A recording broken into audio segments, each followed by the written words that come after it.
Hey guys, welcome to another video. So you wanna hit gold cap in classic WoW, huh? Well, I don't know why you would wanna do that, but I can show you how much effort it would take you to reach the gold cap. And the gold cap is 214,748 gold, 36 silver and 47 copper. And if you can't remember that, just think of 2 to the 31th power minus 1 copper. And if you're wondering what happens when you try to get some gold when you're gold capped, well, it just disappears. You cannot get any more gold than this number in one character at any given time. So let's go through a couple of farming methods and let's see how long it would take or how many items you would have to sell to hit gold cap. And by the way, prices may vary in each server, so if you want to mess around with the formulas I used in my spreadsheet, you'll find them in my Discord server under my links. Alright, so let's say someone wanted to hit the gold cap by farming herbs. Dreamfoil, for example, and let's say he's gonna sell it for 1 gold each. He would have to sell 10,737 stacks to hit gold cap.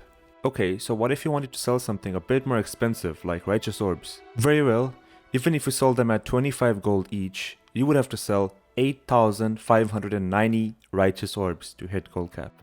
Alright, let's go for something a little bit more pricey now, like arcane crystal.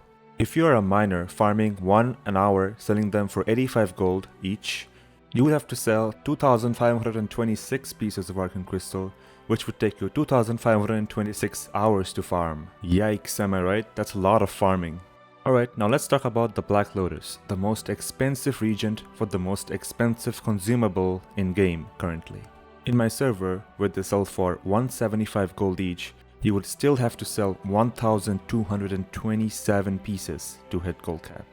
Alright, now let's go for something much more expensive and much more easier to get. The EDGEMASTERS handguards. This is something almost all my Twitch viewers get, so if you watch me on Twitch, you have a high chance of getting this drop. And if you do get them to drop and you sell them for 5,300 gold each, you only have to sell 40 to hit gold cap. Only 40. That's not even a triple digit number. Very easy. And if you're wondering what are your actual chances of getting 40 EDGEMASTERS, well, it's 10 to the power negative 140. Which means you are much more likely to win the Powerball lottery 10 times than you have chances of getting 40 EDGEMASTERs. So good luck with that. Now, we can't just skip this part of the video without talking about T-Boo's Blazing Longsword, can we? Well, this one is an easy calculation actually. If you'll sell them for 10,000 gold each, you will only have to sell 21 of these to hit gold cap. And if you watched my previous video, I mentioned how I'm doing a T-Boost giveaway if I get 10,000 subs in 14 days. So if you win that T-Boost, you're actually gonna need 20 T-Boosts to hit gold cap and not 21. And that is a lot of load off your head, trust me. So do hit that subscribe button. Alright, now let's go for more of a time-based approach. And let's talk about the passive gold making strategies.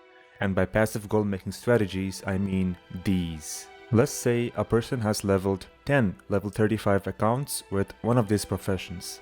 Let's go with tailoring first. And let's say the person makes 10 moon clothes every 4 days. And he sells it for 25 gold each. It would take that person 3,435 days or 9.4 years to hit gold cap. But unfortunately, that would mean you would hit vanilla gold cap around Mists of Pandaria content. And the gold cap already changed to 1 million around Cataclysm release. So it is safe to say that using this technique would never get you to gold cap. Alright, what if you had tailoring and leatherworking in all your 10 alts and you were selling 10 mooncloth and 10 pure drugged hide every 4 days? What about then? Here you'd be looking at just 1,718 days because you're just cutting your time in half. Or in other words, 4.7 years. In case you're wondering and you wanted to do 10 Arcanite transmutes every 2 days, it would take you 7,158 days or almost 20 years to hit gold cap because that is just really bad. And Essence of Water transmute is by far the best passive gold maker I've come across because this alone can get you to gold cap in only 1,789 days. And this is just transmute undead to water alone. Now let's talk about the class farming strategies, where your class farms an instance a certain amount of times per hour and makes gold. Now, an interesting thing I discovered while looking up each of the best class gold per hour is that half the classes do them at DM East. Shaman, warlock, druid, priest, and warrior, all of them have basically the exact same gold farming routine. This routine involves having mining so you can farm those rich thorium veins in order to get those sweet arcane crystals at the end of the dungeon. And I will have a link to the full videos of each of the clips I have used here in the description, so do check them out, they are pretty interesting. And let's say you're farming an average of 120 gold per hour, 6 hours a day, every day in Dire Maul East. You are only looking at 298 days. A number which is finally less than a year. Let's go. And I found the warrior gold farm very interesting because this is the only Dire Maul East gold farm where you don't try to LOS this boss and rather just go straight at it and start killing him. So this is pretty cool. Now for paladins, I was really surprised when I saw that ZF boosting was an actual goal making strategies for them. But even with this, it would take them 357 days, assuming you would get all the customers you would need for 30 instances per day. Kinda the same goal per hour for the rogues, but they do use a more sustainable technique because you do not have to find boosters to do this technique. It's a solo farm method. Therefore, this would also take something like 357 days, more or less. And now we come to the hunter gold farming method, which is the Dire Maul not east but north tribute farm.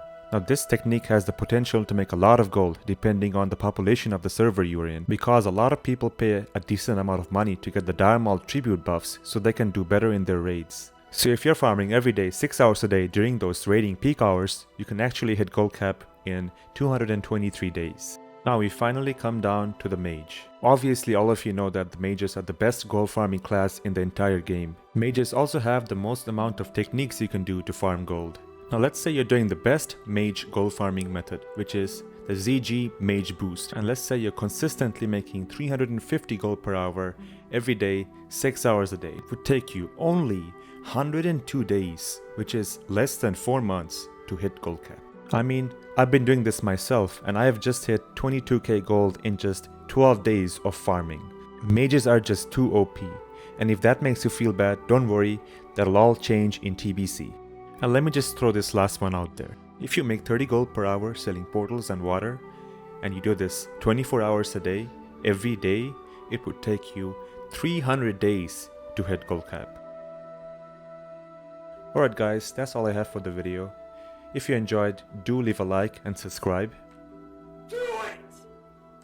And also check me out on Twitch. I have cool things like confettis and explosions. So, see you next time and take care. And also, big thank you to all my patrons. Alright, bye bye.